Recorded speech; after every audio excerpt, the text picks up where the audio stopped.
The traditional way to view game companies when it's E3 season is to look at what they announce for the future. In that regard, Nintendo had a so-so E3. During its pre-recorded presentation, Nintendo announced relatively few games, most of them safe sequels, and a lineup for the remainder of the year that's a little thinner than last year's. But then there's what they're doing now, in June, this very month in which E3 resides. What they're doing has resulted in one of the best gaming months I've experienced on the Switch.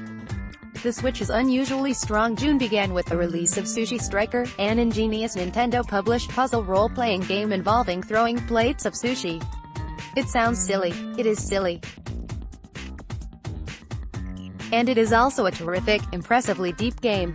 Play this game, or at least try the free demo. I've been hooked on Sushi Striker, though my flight from New York to Los Angeles for E3 enabled me to catch up on some unfinished Switch games, Super Mario Odyssey and Doom, as well as the recently released pinball-based side-scroller Yoku's Island Express.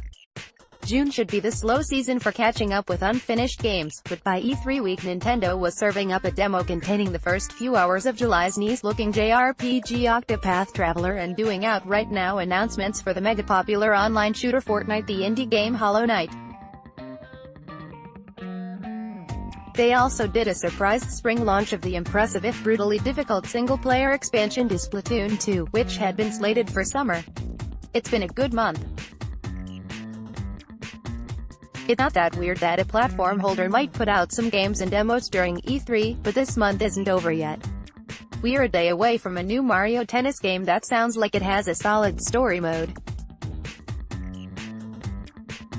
And that's not all, we're less than a week away from an extensive, exclusive Donkey Kong expansion to Ubisoft's Mario Rabbids crossover. I tried it early at E3. It's good. By month's end, June 2018 will go down as one of the months that had the most new Switch games, many of them exclusive, that I was interested in playing.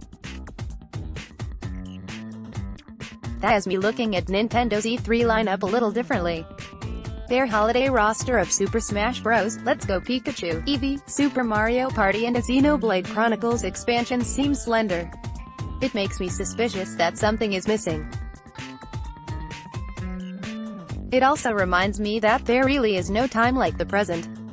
I don't know if Nintendo's fall is going to be as rich for Switch as I might want, but I'm blown away by Nintendo's June.